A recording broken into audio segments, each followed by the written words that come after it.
Վերջին անգամ այս live ֆորմատով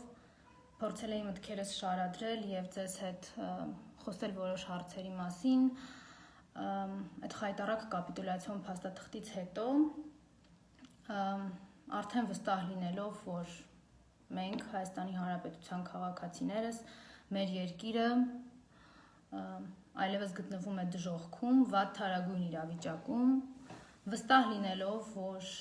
մենք պարտվել ենք, կորցրել ենք հայրենիք, կորցրել ենք բանակ, անվտանգության երաշխիքներ, բանակայիններ, հայրենանվեր մարդկանց դավաճանության պատճառով։ Տեղի ունեցել դավաճանություն, այդ դավաճանությունը մեզ բերել է այն իրավիճակին, որում որ մենք հայտնվել ենք այդ ժամանակահատվածում։ Բայց իմ նախորդ լայվում ես նաև շատ անկեղծ միամտությամբ երևի թե վստահ էի, որ մենք դժոխքի եզրին ենք եւ այլևս դրանից վատ հարացումներ չեն կարող լինել ու միամտաբար կարծում էի, որ այս վատ իրավիճակից պետք է փորձենք այլևս գտնել լուծումներ։ Մտածում էի, թե ով ու ինչպես պիտի վերադարձնի մեզ մեր Շուշին ու շատ այլ նման բաներ, բայց ինձ ժամանակը եւ դավաճանները, որոնք մեզ շրջապատում են, եկան ապացուցելու, որ գիտեք, դավաճանություն այս երկրում այլևս շարունակվող հանցագործություն է, այնքան ժամանակ, քանի դեռ մենք հանդուրժում ենք դավաճաններին։ Եվ ես որոշեցի, որ քանի դեռ այդ դավաճանները գոյություն ունեն, ես պարբերաբար խոսելու եմ այն վատթարացումների մասին, որոնք մենք ապրում ենք ի շնորհիվ նրանց, ի շնորհիվ այն հանգամանքի, որ մենք հանդուրժում ենք նրանց մեր կողքին։ Ու այսօր կուզենամ միասին խոսենք Մոսկվա այդ խայտառակ կատարած այցի մասին, որտեղ Հայաստանի Հանրապետությունը ներկայացուցիչ չուներ, մի փոքր ավելի ուշ կբացատրեմ իմ կարծիքով թե ինչու։ Կուզենամ խոսել են արհեստական պայմանների մասին, որոնք անընդհատ այդ դավաճանական խմբակի լածիրակների կողմից մեզ մատուցվում են, որ մենք անդադ մնանք քննարկման թեմայի մեջ, իսկ իրանք այդ ընթացքում մեր հայրենիքը բզկտեն ու ծախեն։ Ու երևի թե կփորձեմ իմ կարծիքը արտահայտել նրա մասին, թե ինչու է Նիկոլ Փաշինյան դավաճան վիժվածքը դեռ Հայաստանի Հանրապետությունում քայլում, իր բռնազավթած աթոռին մնում եւ նմանատիպ այլ դրանից ածանցվող այլ հարցերի վերաբերյալ։ Երևի թե սկսեմ Մոսկվայի այցից։ Մոսկվայի այցը, ինչպես արդեն նշեցի, Հայաստանի Հանրապետությունից ներկայացուցիչ չկար այդ այցին։ Ինչու, որովհետև այդ այցի բոլոր մասնակիցները գիտեն, որ Հայաստանի Հանրապետության անունից Նիկոլ Փաշինյանը այլևս լիազորված չէ խոսելու։ Այնտեղ ներկա են երկու թուրքեր, մեկը Նիկոլ Փաշինյանը, մյուսը հասկանալի է թե ով, ովքեր փորձում էին հասկանալ, թե ինչպես կարող են Ադրբեջանի եւ Թուրքիայի միջև խրված Հայաստանի Հանրապետությունը պետությունից վերածել ինչ-որ անհասկանալի կարգավիճակ ունեցող միավորման, այսինքն դարձնել ուղղակի ճամփուղի, երևի թե մեզ էլ հայրիս բնակիչներին լավագույն դեպքում թողնել այդ ճամփուղու սպասարկող անձնակազմի պաշտոններում։ Ու ամենացավալին ինձ համար այս իրողության մեջ այն է, որ այդ խայտառակ դավաճանությունից կա բացահայտման պահից այդ դավաճանության ինձ մոտ փլվում է այն աներկբա հավատը առ այն, որ իրենց բառապաշարով եմ ուզում ասել, հա, մեր հանրության որոշ շրջանակների բառապաշարով, որ հող հանձնողին հանձնելու են հողին, որ ոչ մի թիզ հող որևիցե մեկը երբեք ռիսկ չի անի Հայաստանից ու Արցախից տա, որտեվ իրանց բառերով, հա, ոնց էին ասում, կփրթենք, կթափենք, չգիտեմ ինչեր կանենք եւ այլն։ Հիմա ստացվեց, որ հանրության այն հատվածը, ով տենց ամպագորգոր խոսում էր, իրենց մոտ դա էլ է ձևական անգամ։ Այսինքն այդ մարդիկ ինչպես ամբողջ կյանքը ձևականությունների մեջ ապրել են, հիմա էլ են ձևականությունների մեջ ապրում, որտեղ իրենց հայրենիքից ոչ թե մի թիզ, այլ իրենց ամբողջ հայրենիքը Նիկոլ Փաշինյանը զրկեց անվտանգության երաշխիքներից, բանակից, զրկեց մեր բանակայիններից, մեզ կտոր բսկտելով հանձնում է մի կողմից Թուրքին, մյուս կողմից դրա տարատեսակ Ադրբեջանին ու ոչինչ չի կատարում։ Ինքը դեռ կարողանում է հանգիստ գնալ Մոսկվա։ Իհարկե այդ Մոսկվայի հանդիպումը շատ փորձագետների կողմից է քննարկվել, մարդիկ իրականում մասնագիտական վերլուծություններ են արել այն մասին, թե ինչի մենք այնտեղ օրակարգ չունեինք, ինչի Հայաստանի Հանրապետությունը այդպես խղճուկ վիճակում էր եւ ինչու միայն Ադրբեջանի օրակարգները առաջ տանում։ Ես դրանց երևի չեմ անդրադառնամ, որովհետեւ իրականում տարբեր ոլորտի մասնագետներ, ինչպես արդեն նշեցի, շատ հանգամանալից այդ ամենի մասին խոսել են, չեմ կարծում, որ իմ լրացուցիչ մեկնաբանության կարիքը կա։ Բայց որպես Հայաստանի Հանրապետության քաղաքացի, ես ուզում եմ ասել, թե ինչ տեսա ես այնտեղ։ Ուրեմն այնտեղ Հայաստանի Հանրապետությունից անօրինաբար գնացած ինչ-որ մեկը, դավաճանը, ոչ թե ինչ-որ մեկ, այլ դավաճանը գնացել էր հստակ գիտակցումով, որ ինքը իր մարդը, որ իր երկրում չի կարողանում ազատ շրջի, իր անվտանգությունը մի քանի փողոցներում ընդամենը կարողանում իր հարյուրավոր ախրանիկներով ապահովել, իրեն եկեղեցի չեն թողնում Հայաստանի Հանրապետության քաղաքացիները, հանրությունը, բայց ինքը դեռ Հայաստանի Հանրապետությունում այնքան ախրանիկներ ունի, վճարվող մարդիկ, ովքեր պատրաստ են իր անվտանգությունը ապահովել եւ ինքը պատրաստ է Թուրքից գնալ Մոսկվա եւ ստանալ հերթական հանձնարարությունների փաթեթը Հայաստանի կտրտման, բզկտման, որպես պետության վերացման հետ կապված ու բարեհաջող այդ հանձնակատարի գործառույթը իրականացնել Թուրքին։ Այս հանդիպումը դրա մասին էր։ Իսկ այս հանդիպման ամենակարևոր եւ ոչ այդքան հաճելի հատվածը նաեւ այն էր, որ այդ ապօրինաբար Հայաստանը ներկայացնող գոյամիացությանը նույնիսկ իր այնքան բոլոր ոլորտներում, այդ թվում նաեւ իր առողջական, այնքան հակահիգիենիկ է, որ իրան նույնիսկ վստահություն չկա սեփական առողջության վերաբերյալ տեղեկատվության հայտնման տեսանկյունից, այսինքն որ իրան թույլ տան թշնամու եւ բարեկամի հետ հանդիպի եւ ձեռք սեղմի, պիտի օտարերկրյա բժիշկներ գան, սրան հետազոտեն, հասկանան ինչ վիճակում է, որ նոր թողեն այդ մարդկանց հետ գոնե նույն սենյակում, նույն տարածության մեջ գտնվի։ Ինչու, որովհետև բոլորը, բացարձակապես բոլորը, թե թշնամիները եւ թե մեր բարեկամները դրսում վստահ գիտեն, որտեղ Նիկոլ Փաշինյան, այնտեղ սուտ, կեղծիք, մանիպուլյացիա բոլոր ոլորտերում։ Իրավաբանություն, արտաքին քաղաքականություն, դիվանագիտություն, բժշկություն կապ չունի։ Ամեն ինչ սուտ է այդ մարդը կա։ Սուտ բժշկի տեղեկանք էլ կլինի, չգիտեմ, մենք գիտենք սուտ քրեական գործ, ինչ ուզում է լինի, ամեն ինչ հնարավոր է այդ մարդուց։ Այն Մոսկվայի այցը սրա մասին էր, որ նորից եմ կրկնում, այդ մարդը այս երկրում այնքան կան մարդիկ, ովքեր պատրաստ են վճարվել իր կողմից, իր լափը ուտելով ու իր անվտանգությունը պաշտպանել։ Այս սրա մասին էր գալ Հայաստան ու բզկտել հայրենիքը։ Սրա հետ մեկտեղ մարդիկ այնքան անհայրենիք տականքներ են, որ պատրաստ են ոչ միայն վաճառելու մեր հայրենիքը մեր աչքի առաջ, զոհելով ամեն ինչ, ցանկացած սրբություն, որը մեզ համար թանկ է։ Իրենք նաև դրա հետ զուգահեռ ստեղծում են, այսպես ասած, պայմանական, ինչ-որ արհեստական պայմաններ, որոնց մասին, որոնք իրենց այդ ազգային ժողովի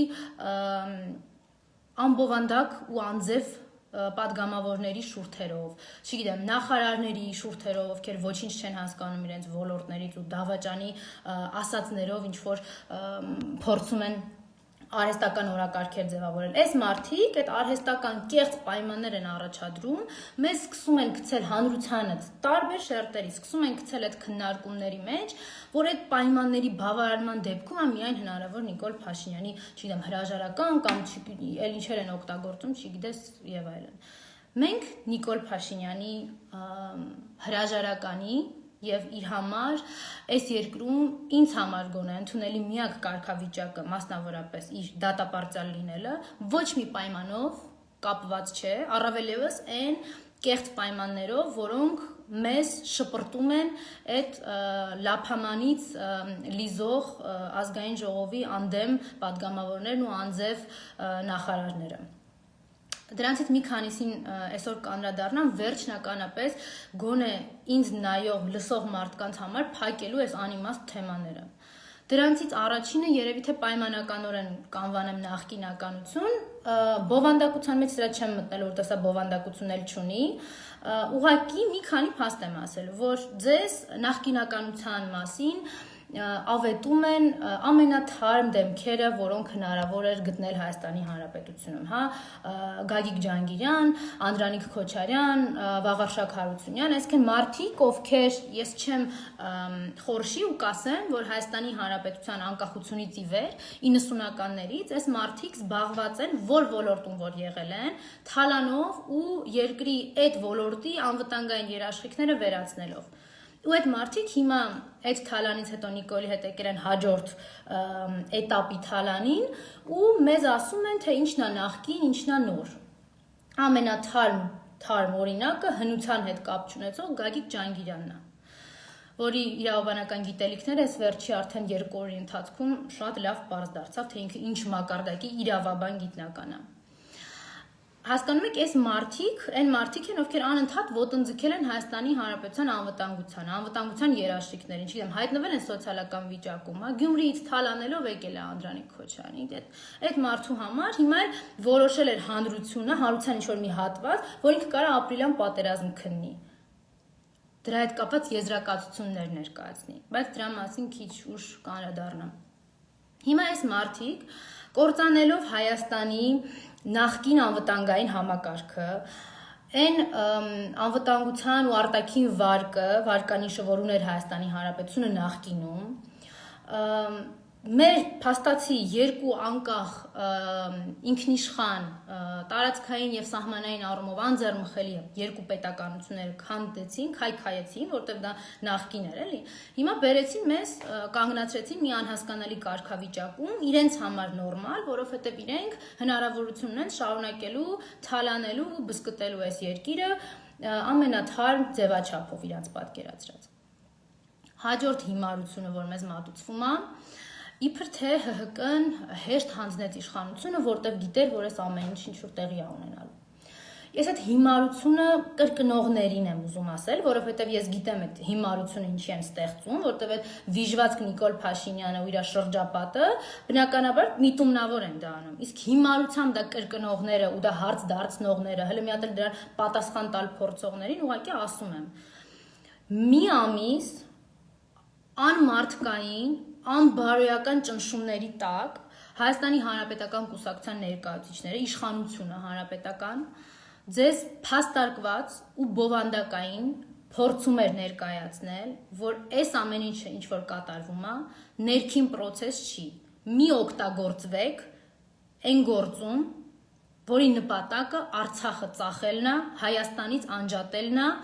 Հայաստանի անվտանգային համակարգը քանդելն է ու Հայաստանը որպես պետական միավոր վերացնելն է։ Իսկ դուք դրան ինչ էիք պատասխանում։ Դուք դրա փոխարեն ավելացնում էիք լենտերը փողոցի սև ու ծաղկեպսակները այդ մարդկանց։ Այդ մարդկանց ընտանիքի անդամների վրա ֆիզիկական ու բարոյհոգեբանական հաշվեհարդար ու ճնշում գործադրելու գործիքներն էիք ավելացնում։ Դուք ասում եք հեշտ է տվել հանրապետականը։ Հանրապետականը մեղավոր է, որ ձեզ կանգնում ասում էին սահմանում իրավիճակը նորմալ չի։ Ադրբեջանը սենց բաներ է անում Թուրքիայի հետ, որ խնդիր կա ժողովուրդ, այս process-ը ուրիշ բանի մասին է։ Մեղավոր է հանրապետականը, որ դուք դրա փոխարեն հավատում էիք Լափամանի մոտ եկած Սասուն Միքայելյանին։ Հիմա որ կուրացել է պարգևավճարներից, որ ամբողջ կյանքը երազել է քաղաքապետ դառնա, հիմա իր տղուն է կարացել քաղաքապետ դարձնել։ Դուք հավատում եք այդ վախկոտ տականքին, որը գալիս ձեզ ասում էր սահմանում ամեն ինչ նորմալ է։ Այդ վախկոտ Սասուն Միքայելյանին, որը այս պատերազմում փախավ Գորիսից առաջ չգնաց։ Չգիտես, մեջքից վիրավորվեց, ոտքից էլ տենց էլ չհասկացանք։ Չես մամուլում հրապարակումներ եղան, ոնց վիրավորվեց ու ինչից։ Հիմա ով հանրապետականն է մեղավոր, որ դուք դրան հավատացիք։ Հիմա հանրապետականն է մեղավոր, որ դուք Սասուն Միքայելյանից պատասխան չեք պահանջում։ Ասեք, էս ինչ եղավ, էս ոնց եղավ։ Թե դուք եք համակարծիք իր հետ, որ հեղափոխությունն ավելի կարևոր էր, քան Արցախյան ազատամարտը։ Եթե հա, ասեք իմանանք, որ ձեզնից հանրության այդ շերտ, ձեզնից պահանջ այլևս չլինի ոչ մի ձևի, չձևակերպվի որևիցե պահանջ։ Հանրապետականը մեղավոր է, որ ձեզ թողել է Իսկանդեր եւ քաղաքական առումով եւ ռազմական առումով, դուք քիչ է այդ Իսկանդերը օգտագործում եք նենց տեղում, որ մեզ պետք չի, նենց ձևով, որ մեզ պետք չի։ Հələ մի հատ էլ նենց եք օգտագործում, որ ինքներս մեզ վնասի այդ Իսկանդերը։ Երբ Սերժ Սարգսյանը ասում էր, որ 2018-ին առաջադրվելու պայմաններից հիմքերից մեկը նաև Արցախն է ու Արցախյան բանակցային գործընթացը, որտեղ մենք միանշանակ առավելություն ենք ունեցել նախագահ Սերժ Սարգսյանի կառավարման տարիներին։ Դուք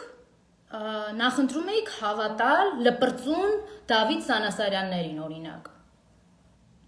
Ես իմ կողմից ուզում եմ ավելացնել իմ անձնական կարծիքն է, որ Սերժ Սարգսյանի առաջադրման պայմանը նաև այն էր, որ փաստորեն հնարավոր էր, որ մի հատ անիծյալ անհայրենիք Նիկոլ գա այս երկրում իշխանության,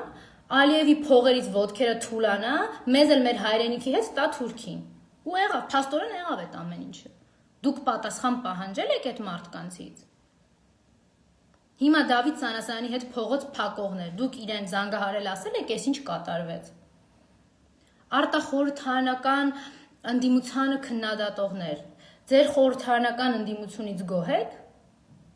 2 տարի անընդմեջ Նիկոլ Փաշինյանի հետ սուրճ էին խմում ու հավաստիացնում, որ ամեն ինչ նորմալ է։ Նորմալ է, որ Նիկոլ ասում է, ինչ ուզում բանակցում եմ։ Չի կարա խնդիր լինի։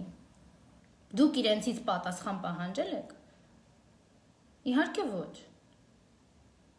Կամ այդ հաջորդ հիմարությունը, որ հիմա փորձում են մեզ հավատացնել, որ այս երկրում ինչ որ հայ կար, ով անհամբեր սպասում էր Բաքու գնալուն, այն էլ պիտի երկաթ գծով Բաքու գնար։ Գնացք չկար, դրա համար մեր կյանքը այսքան վատ էր։ Նախ եկեք անկեղծ ասեք, որ մենք այդ թուրք-ադրբեջանական երկաթ գծի մեջ ընդհանրապես նորից եմ կրկնում, ճամփուղի ենք, երևի սպասարկող անձնակազմով։ Չնայած դա հարց է, իրանք իրանց սպասարկող անձնակազմն էլ իրանց հետ կբերեն։ Հիմա դուք ուզում եք մեզ ասել, որ մենք հայերի այն տեսակն ենք, որ սպասում ենք գնացքով Բաքու գնալու։ Իհարկե ոչ, այս հերթական արհեստական սուտնա, իսկ ձեր վիժված Կասյա Խաչատրյանները առանց գնացքի են հասցրել գնան Բաքու։ Եթե դուք հիմա այտենց ցանկություն ունեք, խնդրեք դուք այդտեղ Հայաստանի Հանրապետությունում դեռևս Բաքվից ներկայացուցիչ ունեք։ Խնդրեք ձեր Նիկոլին, թե ու ձեզ տանի Բաքու, իրանք իրանց պատկերացումներով ձեզ սիրալիր կընդունեն Բաքվում, իրանց իհարկե սիրալիրության շրջանակներում։ Մի այդ արհեստական պայմանները կապեք մեր վրա։ Այս փաստերից ոչ մեկից կախված չի Նիկոլ Փաշինյանի հրաժարականը, ով այդ փաստերը իրականության մեջ գոյություն չունեն։ Կամ մեզ հիմա ուզում են հավաստիացնել ու հակադրել, որ դուք ինքնիշխանության, ազատության, պետականության փոխարեն արժանի եք նշանակովի պաշտոնյաների։ Ավելի պարզ ասեմ ու հավաքական կերպով, եթե մենք հավաքականությամբ ներկայացնելուց լինեմ, տենց վերացական Մուրադովներ են, էլի մեզ պետք։ Իրանք այդ մարդիկ մեզ մեր անկախությանն ու պետականությանը հակադրում են այդ մարդկանց։ Ասում են 30 տարի իզուր եք տանջվել, իզուր եք պահել այդ ամեն ինչը։ Մի հատ Մուրադով բերեք, իր հետ մի քիչ լավ կլնեք, զորքը սենց չի կանգնացնի, սենց կկանգնացնի, ձեր այգել կգարանաք, գաք գնաք, այս մի քիչը սենց կկանգնացնի, այս թունդն էլ ձերը կլնի, հետո կխնդրեք ինքնաթիռով կգնաք Բաքու կգաք, հետո կխնդրեք ձեր գերիներից մի երկու հոգու կբերի են հարյուրներին ճակատագիրը անհայտ թողնելով։ Եթե դա է ձեր ուզածը, հանրության այդ տեսակ, այդ հատված, կանգնեք հրապարակում, ասեք մենք էս ենք ուզում, մենք նշանակովի ինչ որ պատվիրակներ ենք ուզում մեր երկրի համար։ Մենք էլ իմանանք ձեր տեսակից էլ պարտք ու պահանջ չունենանք ընդհանրապես։ Իհարկե այդ ու հրապարակում էլ Մուրադովի տեղակալի օգնականին կխնդրեք, կգա Երևան, Երևանում էլ կասի, որ թումբնաձերը, որ թումբը ադրբեջանցունն ու թուրքինը։ Էտա ձեր ցանկացածը։ Կամ այս ամեն ինչից հետո մեզ փորձում են համոզել, որ այդ Արցախի հարցը, նորից եմ կրկնում, այս արհեստական պայմանները մեջ բերողները Նիկոլնա իր լափամանի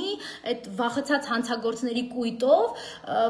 որոնք ոչ թե Նիկոլ են պահում, այլ պահում են իրանց, որովհետև գիտեն Նիկոլը դատվելու է, իրան հաջորդը իրանցն է։ Իրանց հանցագործությունների բնույթով, տեսակով, դիտավորության աստիճանով գնալու են նստեն։ Այս մարդկանց տարածած հերթական ստերից մեկն է, հիմա տենց փորձում են լծվել են ամբողջ ուժով են գործին, որտեղ Արցախը արդեն Մուրադովի գործն է, այդ դավաճանեցին պրծան։ Հիմա գցում են անընդհատ շրջանառության մեջ, որ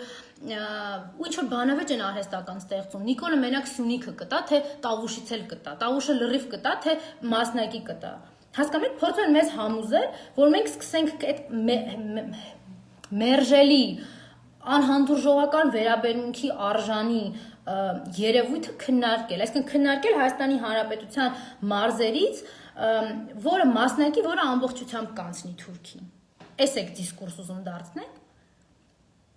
Ես միտումնավոր չեմ անդրադառնալու ոչ մի տնտեսական, սոցիալական, կենցաղային ծանր կոլապսին, որ յուրաքանչյուրի սպասում է։ Ոչ մեկս դրանից զերծ չենք մնալու, բայց ես դրան չեմ անդրադառնալու։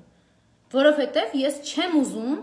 ջուր լցնել այդ Նիկոլ Փաշինյանի ջրաղացին, որը անդադ մեզ ուզում է ապացուցի, որ մենք ընդհանրապես ձեթի գնի մասին անհանգստացող ազգ ենք։ Այսինքն, եթե այդ ձեթի գինը այնքան է, որ մենք դեռ կարողանում ենք վճարել, մենք ոչինչից չենք կարող վրդովել, մեզ ոչինչ չի հետաքրքրում։ Մենք այդքան չկանք մեր պետության հարցերը որոշենք, պետության անվտանգության ու արտաքին քաղաքականության վերաբերյալ որոշումների կայացման գործընթացին մասնակցենք։ Մենք չկանք այդքան։ Իրանք մեզ ուզում են ապացուցել, որ մենք ձեթի գնից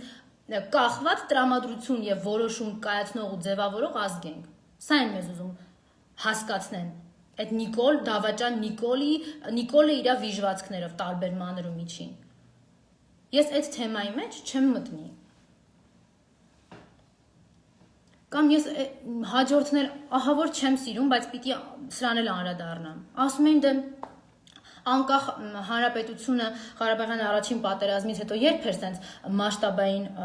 պատերազմի բռնվել, որ տեսնեինք ինչ կլիներ։ Այդ ձեզով ասեց, որ ապրիլյանի ժամանակ, եթե Նիկոլ լիներ այս երկրի ղեկավարը, այդ ապրիլյանը չէր վերածվելու sense պատերազմի, sense մորթի, կորուստների ու ցավի պատերազմի։ Այդ ձեզով ասեց։ Թե այն ժամանակ թուրքը այդքան բան էր,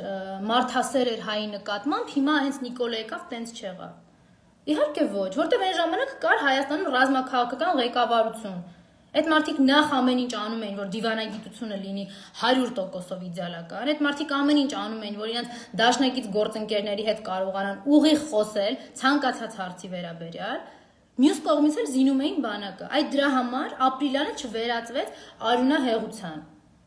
Ոչ թե նրա համար, որ այն ժամանակ թուրքը լավն էր, հենց Նիկոլը եկավ, թուրքը տենց չարացավ, դաժանացավ, չգիտեմ ինչ։ Այն ժամանակ ապրիլյանի այդ օրերին այնքան տեղեկատվություն էր հանրայնացվում, հանրության համար մատչելի էին դառնում գրեթե օպերատիվ տեղեկատվություններ։ Պաշտպանության նախարարության կողմից, զինված ուժերի կողմից, մեր պետական պաշտոնյա այլ պաշտոնյաների կողմից, ու այն ժամանակ այնքան սով չկար տեղեկատվության, որ սկսվեց մի հիմար դիսկուրս։ Ու այդ դիսկուրսը հիմնադրեցին էլի են Քոչարյան Անդրանիկա նման տենց թարմ դեմքեր էս պետականության, թե հաղթել ենք, թե պարտվել ենք։ Այ այդքան ոչինչ չկար այդ պատերազմում բովանդակային քննարկելու, հասկանում եք։ Ու հիմա դրա դիմաց մեզ ասում են, որ գերիների, զոհվածների, անհետ կորածների անունները դրանք պետական գաղտնիք են, հասկանում եք։ Ծնողը չի կարա իմանա իր երեխայի անունը որ ցուցակում է, որովհետև թարմության սիմվոլ Վաղարշակ Հարությունյանը, որ այս պետականության անվտանգության երաշխիքներից մսխողներից մեկն է եղել, շատ վաղուցներից։ Հիմա եկել մեզ ուզում է ապացուցի, որ ճիշտը դա է։ Ու մարդիկ կան, մեզ փորձում են ապացուցել, գիտեք ինչ, հա դե որ ասում է տենց է ուրեմն։ Նախ դա օրենքով էլ է սխալ, բայց հիմա այս երկրումով է օրենքից խոսում, որ մենք խոսենք։ Լավ դուք ասելու բան չունեք։ Ձեր պաշտպանության նախարարը ստում ասում է դա պետական գա, դուք չեք կարող իմանաք ձեր երեխան գերիների ցանկում է թե անհետ կորածների։ Նորմալ է այս իրավիճակը ձեզ։ Սրանից հետո ինչ որ մեկը գնում է այդ Դավաճան Նիկոլի մոտ հանդիպման ու կարա դուրս գա կամերաների մոտ ասի, որ ինքը բավարարված է այդ հանդիպումից։ Ասեք, որ սա է ձեր հանրային ընկալումը այս երկրում տեղի ունեցողի վերաբերյալ, ձեր հատվածից էլ ոչինչ չպահանջենք այլևս, որպես միասնական հանրություն պահանջենք նկատի ունեմ։ Ու այս ամեն ինչի մեջ հայտնվում են մարդիկ, ես դրանց չգիտեմ իրավաբանել չեմ կարող ասել ու ես իրանց կոլեգա չեմ համարում մի պարզ պատճառով, որովհետև այն մարդը, այն իրավաբանը, այն իրավաբանական ոտք դրած ու հետո այդ իրավաբանի դիպլոմով դուրս եկած մարդը, որ կարա գնա սահմանադրական դատարանի դուռ արգելափակի դատավորի համար ու պատճառափորձի հիմնավորել, որ դա իրավական գործընթաց է եւ չգիտեմ ինչ, իմ համար ինքը չգիտեմ։ Լավ է այդ դիպլոմը վառի, հեսա էլի այն ցուրտ ժամանակներն են գալու, կտաքան է այդ դիպլոմով երևի թե։ Որտեղ այդ մարդը օրենքով դատավարության մասնակից է, որը ապահովում է այդ դատավարության ամբողջականությունը, թափանցիկությունը, դատարանի ու այդ process-ի հեղինակությունն ու լեգիտիմությունը։ Ու ինքը կանգնել ասում է, ես համանդրական դատարանի դատավորին ներս չեմ թողել, որովհետև Նիկոլն է ասել, իրավաբանը հասկանում եք։ Հիմա հաջորդ գլուխ գործոցն է այդ նույն դատարան արգելափակող կոչված իրավաբաններից ես Նիկոլ Փաշինյանին դավաճան կանվանեմ այն ժամանակ, երբ որ քրեադատավարական ընթացակարգերը բոլորը անցնեն, օրինական ուժի մեջ մտած լինի դատական ակտ, որը ինձ կասի, որ ինքը հենց քրեական օրենսդրության այդ հոդվածի սուբյեկտն է եւ որ ինձ իրավունք կտա իրեն անվանել դավաճան։ Չէ դուք լուրջ եք ասում։ Եթե դուք այդքան հետևողական եք ձեր մասնագիտության հանդեպ, բա ուր էիք, որ առանց սահմանադրության կարգերը պահպանելու սահմանադրական փոփոխություններ էին անում, մեկ հանրաքվեով, մեկ օրենքով։ Ուր էիք դուք այդ ժամանակ, երբ որ հոկտեմբերի 2 կար ազգային ժողով էին շրջափակում ձեր օրենսդիր մարմինը։ Կամ լավ ուր եք դուք հիմա, երբ որ ինչ որ անհասկանալի հայտարարություններով այս երկիրը փաստացի հանձնվում է Թուրքին ու դառնում է ուղղակի լոկացիայի տեղ ինչ որ։ Թուրքի համար, հասկանում եք։ Ձեզ հայտնի է այդ մեծ նիկոլական իրավաբաններ, որ տարբեր կառույցներում թառել եք։ Ձեզ հայտնի է հայտարարությունը ինչ իրավական ուժ ունի, դա ինչ իրավական փաստաթուղթ է եւ ինչ հարաբերակցության մեջ է գտնվում Հայաստանի Հանրապետության իրավական համակարգում։ Որ հիերարխիայի մեջ որտեղ է դա։ Կանխելով ձեր հիմար պատասխանը, եթե դա ձեր ասած փաստաթուղթն է, ինչ որ դուք հիմա մտածեցիք, այդ դեպքում ուր են այդ վավերականացման գործընթացները։ Ոնց չի անցնում։ Իսկ եթե ձեր խորին համոզմամբ կամ մտքներով այտենց ռիսկ արեցիք մտածել, որ դա իրավական ուժ չունի, հաջորդ հարցը, բայց եթե իրավական ուժ չունի, ոնց է այդ փաստաթ այդ հայտարարությունները, չգիտես ինչերը, հիմա դե ֆակտո իրականացվում ու շատ ավելի օպերատիվ, քան ցանկացած ակտ էս երկրում։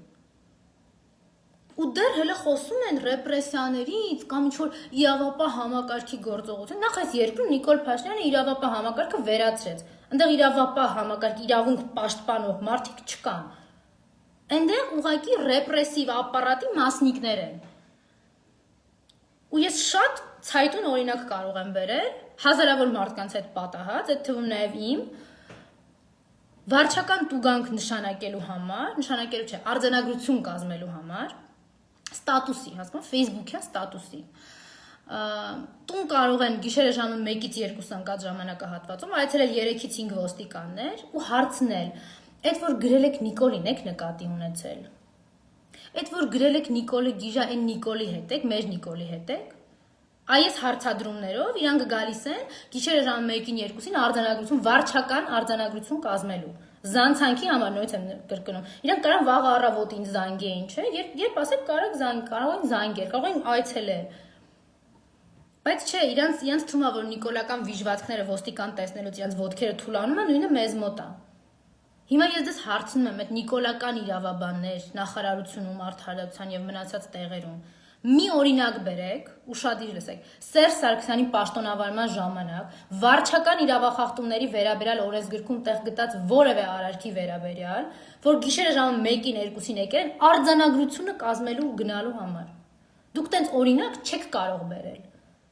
Ու այդ ձեր ռեպրեսիվ ապարատը այնքան կույր ու Նիկոլա հպատակ է, որ դրա հետ համարժեք, այդ ստատուսի հետ համարժեք, կա զուգահեռ համարժեք չէ, զուգահեռ կա Մովսես Հակոբյանի ասուլիս, այն դավաճան Արայիկ Հարությունյանի ձայնագրությունը հրապարակված, որ ասում է Նիկոլը զենք չի տալիս, զինվորականներ չի ուղարկում, մենք անտեր ենք, անօգնական ենք, գնման պլաններ ա փոխել, դրա հետ կապված քար լռություն ա, ոչ մեկին չի հետաքրքրում, այդ գործն էլ այնքան հանրային քիչ կարևորություն ունի, որ ամիսներով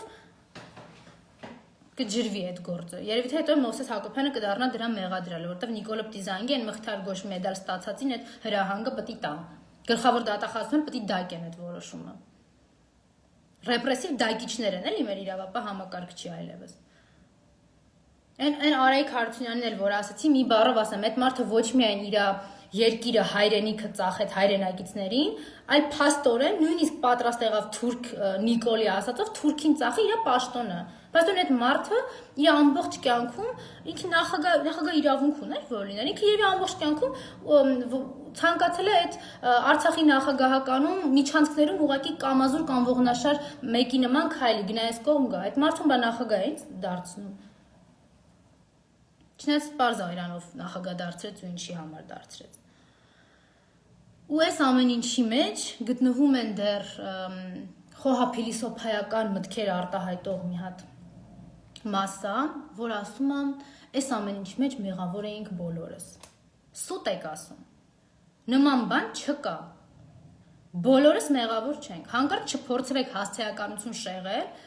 վաղը մյուս օր առաջադրվելիք բարոյական, քաղաքացիական եւ իրավական գնահատականների մեղադրանքների մասով շեղելու այդ հասցեականությունը, այդ վերացականությամբ ջրեք գնա այդ ամեն ինչը։ Նման բան չի լինելու։ Եթե ինչ-որ մեկը անկեղծորեն խնդիր ունի մեղավորների չափաբաժնի ու մեղավորների անձանց գտնելու իմաստով, ես կարող եմ իրանց օգնել։ Ես կասեմ ինչով է մեղավոր այն մարդը, որ անուղեղի նման 2018 թվականին փողոց էր փակում։ Այն դիտավորյալների մասին չեմ խոսում, իրանք կոնկրետ իրանց տեղն ու դերը կհասկանան այս երկրում, միակ հնարավոր տեղն ու դերը այս երկրում շատ շուտով կհասկանան։ Ես կարող եմ ասեմ ինչով էր մեղավոր այն մարդը, որ գնում էր ընտրում էր Նիկոլ անուղեղի նման։ Ես կարող եմ ձեզ ասեմ, ինչով է մեղավոր այն մարդը, ով 44 օրերի ընթացքում հիմարի պես գրում է հաղթել ենք արդեն։ Այդ գորբագոր արծրունի շարունակությունը։ Ես ես կարող եմ ասել, ինչով է մեղավոր այն մարդը, երբ ձեր այդ նույն ասած հանրապետական իշխանության ներկայացուցիչները ասում են ժողովուրդ, լսեք ինչա կատարվում,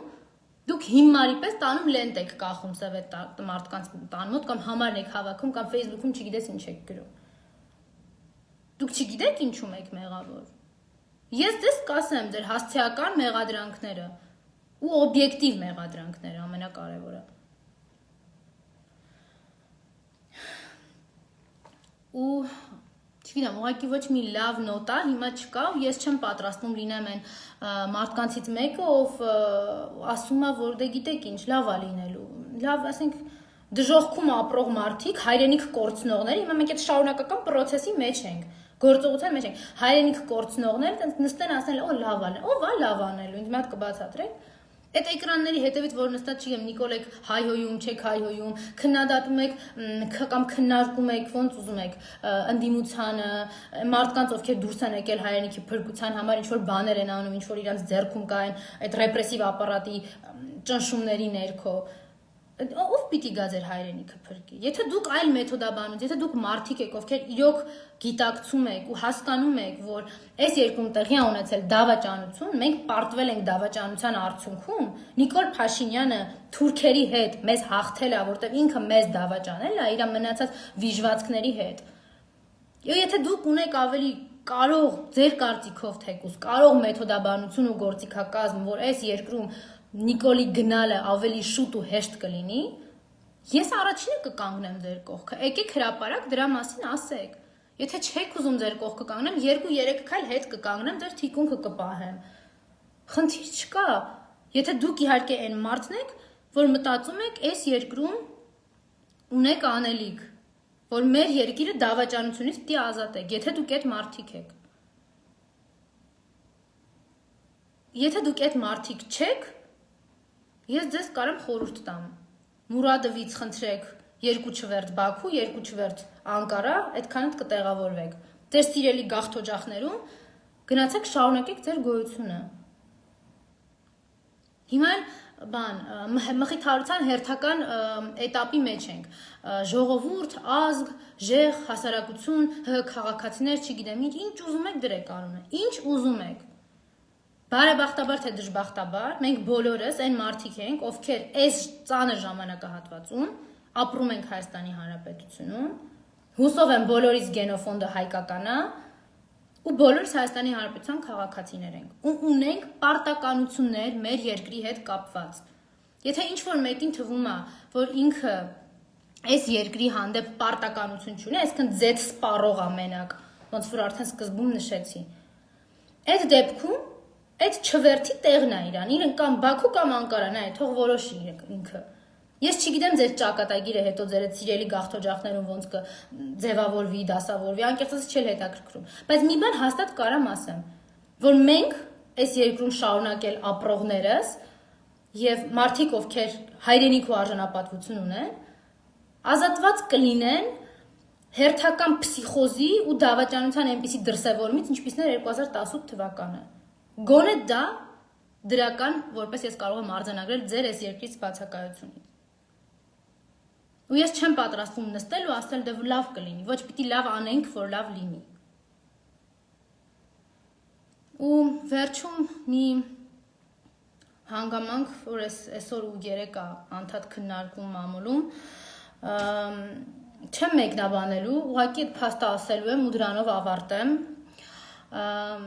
Ուզում եմ իմանաք, որ քննչական կոմիտեում իմացաք, չէ, որ ինքը իրավապահ համակարգից Նիկոլի օրոք վերածվեց ռեպրեսիվ դագիչների ապարատի, այսինքն դեռ նստում են քննիչներ, ովքեր